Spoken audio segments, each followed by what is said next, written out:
Wesh la famille, j'espère que vous allez tous bien. On se calme pour une nouvelle vidéo la famille. Aujourd'hui Zap Actu, c'est-à-dire nous allons parler de 3 sujets, ou bien si je peux dire 3 faits qui se déroulent au Togo, et oui, dans l'univers. Donc sans plus tarder, let's go.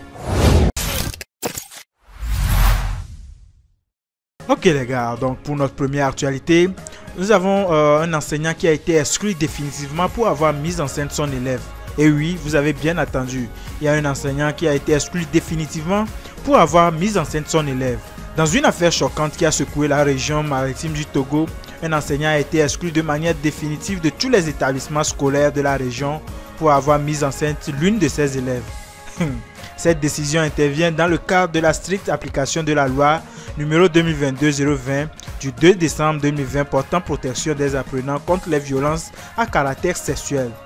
Monsieur Sol Akena, enseignant de spécialité en histo-géo qui était précédemment en service au CS Le Bon IESG à Neho, a admis être l'auteur de la grossesse de son élève. Les relations sexuelles entre les enseignants et les apprenants sont catégoriquement interdites et les auteurs de tels actes doivent être sévèrement sanctionnés.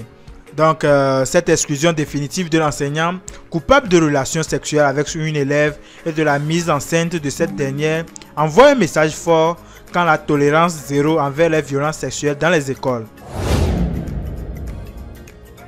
Ok, deuxième info. Ici, nous allons parler d'un drame. Et oui, malheureusement, une fillette tuée par un voisin à Avedji. Et oui, je cite, au Togo, une fillette en classe de CM2 a été tuée par son voisin au quartier Avedji dans les environs de la boulangerie Opéra. D'après les informations rapportées, le voisin en question est âgé de 47 ans. Marié à 2 femmes et père de 3 enfants, il vit seul depuis que ses épouses l'ont quitté en raison de son comportement. De temps en autre, il sollicitait les services de la petite fille pour quelques tâches ménagères. Les circonstances du décès de la fillette restent pour le moment floues. À en croire les déclarations faites par le mis en cause, il avait comme à son habitude sollicité la fillette pour qu'elle balaie la cour de sa maison. Il déclare qu'il a laissé la petite fille assise sur une chaise dans la cour après la besogne et serait parti faire une sieste. À son réveil, il ne l'a pas retrouvée. Le voisinage fait savoir que le mis en cause a tenté d'effectuer une sortie, mais que sa moto refusait de démarrer.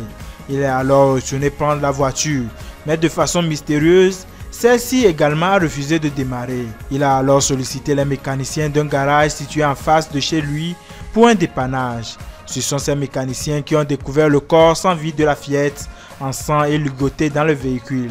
La fillette aurait été violée, rapporte la source qui précise qu'elle avait été confiée par ses parents restés au village à des proches afin qu'elle soit scolarisée. Une enquête devrait être ouverte afin de faire toute la lumière sur ce crime crapuleux. Vigilance. Troisième info. Un élève de 14 ans viole sa camarade de classe à Anéhor. Je cite. Au Togo, les scandales ne cessent visiblement pas d'émailler l'année scolaire en finition. Et oui, d'abord l'affaire de l'élève de Kara, ensuite de l'enseignant dont nous avons parlé si tôt. Celui-ci a reconnu avoir eu des rapports sexuels avec l'une de ses élèves et cette dernière est même tombée enceinte. Vous vous rappelez certainement. Maintenant, c'est une toute autre affaire qui fait le tour des réseaux sociaux. Un jeune élève de 14 ans aurait violé sa camarade élève âgée de 13 ans. Les deux fréquentent le CEG Zébevi et sont tous en classe de 6e E. Ce sont les parents de la fille qui ont porté l'information auprès de la direction de l'école. La jeune fille a été transportée à l'hôpital pour des soins appropriés. Dans le même temps, le jeune élève fautif a reconnu les faits et pour cause de honte a commencé par s'absenter de l'école.